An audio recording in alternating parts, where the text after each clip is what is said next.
What's going on, you guys? If you're new here, my name is Morgan, and welcome back to another video. So if I look absolutely exhausted, it's because I am. I am absolutely pooped right now, but that's not what we're talking about today. I'm just absolutely exhausted because I have been doing so much running around. I was gone for about 5 hours to go pick up two new dachshunds, two dachshund females, a extreme piebald, brindle piebald, and a brindle that carries for piebald. Two different things, but not siblings. But so I've been gone for a while and I'm like pooped. I'm absolutely exhausted. I'm waiting for a storm to roll in right now. But anyways, so I haven't really touched base on the selling of my tattoo shop. So if y'all didn't know, I owned a tattoo shop opening October of 2020, which was almost 5 years ago.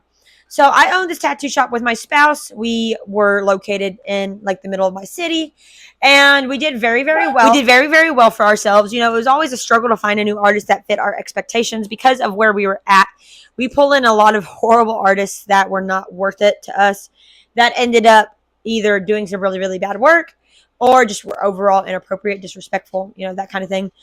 We had one bring his 5-year-old daughter into the shop without telling us, and because it was a weekend, a tattoo shop is no place for a child on a weekend without telling us.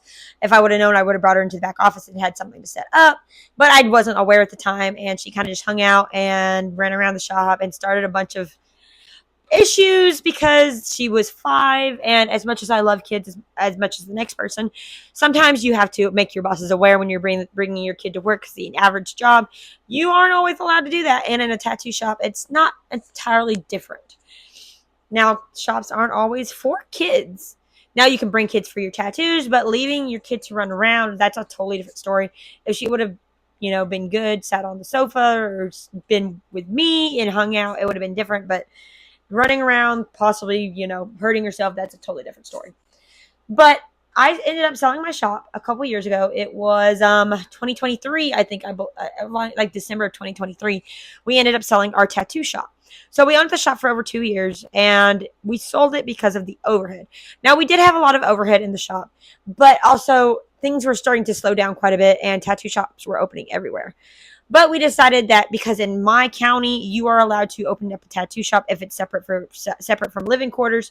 So we opened up a shop on our property, and the overhead was a lot cheaper. The building payment was like $147.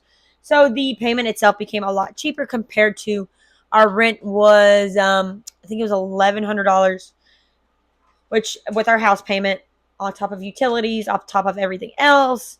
So it ended up being a lot more. Insurance, everything was all like, the overhead was absolutely insane. And not to be able to find a good tattoo artist was a bit of a pain as well. But I was also getting into dachshund breeding, so we kind of decided that we were going to open up a private studio. So we ended up selling our tattoo shop in 2023 because of those reasons. Or it might have been 2022. December of 2022. Honestly, I think it might have been 2022. But also the landlord had decided to increase the rent, which was not favorable, especially for the area. And he wasn't fixing a lot of stuff for us. You know, the AC unit was doing worse. The AC unit went out and he refused to replace it. So that was a pain in the butt that he refused to replace this 25-year-old unit. So that's another reason we decided to leave. Not to mention all the crazy people that came in, because we were right down the street from a bunch of halfway houses that did a lot of work with homeless people and people getting right out of prison and jail. So we ended up having somebody come in multiple times with a bat threatening our dogs, because I had Dot at the time, and she was a registered service animal, or well, not registered, but she was a service animal for my PTSD and my anxiety and my depression. So was Ruby. Ruby was a service dog in training at the time. So he ended up coming in and threatening both of my dogs, and ended up causing a severe panic attack on me where it was really, really bad. And I ended up having to go to the hospital over it because it had gotten really bad and I couldn't calm down. And it was just overall, it was horrible. But he ended up coming in with a bat for these two like 10-pound dogs and waving it at me and my husband. And it was just overall a horrible time. And so that was fun. But so that was another reason we decided to sell the shop. So it was actually we opened a year before Dot passed away. So yeah, she passed away in 2021. We just closed in 2022. So that was a nightmare. That was a very, very fun time, and I'm being very, very sarcastic. But the people we sold it to have been going under ever since, because right now the economy for tattoos absolutely sucks. I'm not gonna lie to you, it sucks. It's very hard to stay booked right now, even with tax season. Tax season has not done much of any justice to the tattoo season like how it has been in the past. Of course, you had the stimulus checks, which made a very big difference on the tattoo world.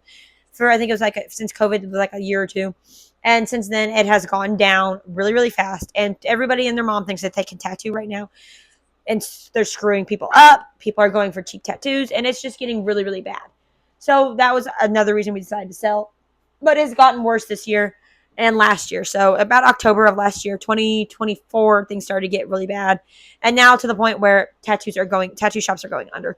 The oldest shop in my area closed after 20 years, which is kind of testament that the tattoo industry is getting really bad. And it closed in October when things started to get really bad for us. Now tattoo shops have 6, 7 artists and they can't make it and they're struggling, and it's just been a horrible, horrible time. So, yeah, we decided to sell our shop, and I don't really miss it that much. Having the dogs has kind of made everything for me, and it keeps me busy. I picked up multiple different jobs so I can start saving a house and saving for retirement, even though I am like 25, almost 26. My husband's uncle has had open heart surgery and is in the ICU, so I'm trying to save for retirement as much as possible. And maybe in the future having kids. I haven't really decided just yet. But so it's a lot. There's a lot going on. But I do not regret the sale of the tattoo shop, and I'm glad it's honestly gone, because it was a nightmare finding new artists and piercers and dealing with the drama in the tattoo industry. So I'm very glad it's gone, and I'm happy with how we do it now. But anyways, so yeah, we decided to sell our tattoo shop. Sorry you guys didn't know until now if y'all were not aware of it, or if I had a tattoo shop. Obviously, I'm covered in tattoos. I love my tattoos. I love my work. I got one on my back and on my leg and 2 on my stomach. And I still would like to work on more, but busy between the dogs and the puppies. But anyways, yeah, so I sold my tattoo shop. But anyways, I'm going to go ahead and end this video. So thank you guys so much for watching. Do you have any tattoos? How do you feel about tattoos? Leave a comment down below. Don't forget to hit that subscribe button, and I will see you guys next time in the next video. I'm probably going to go to bed. I'll see you guys later.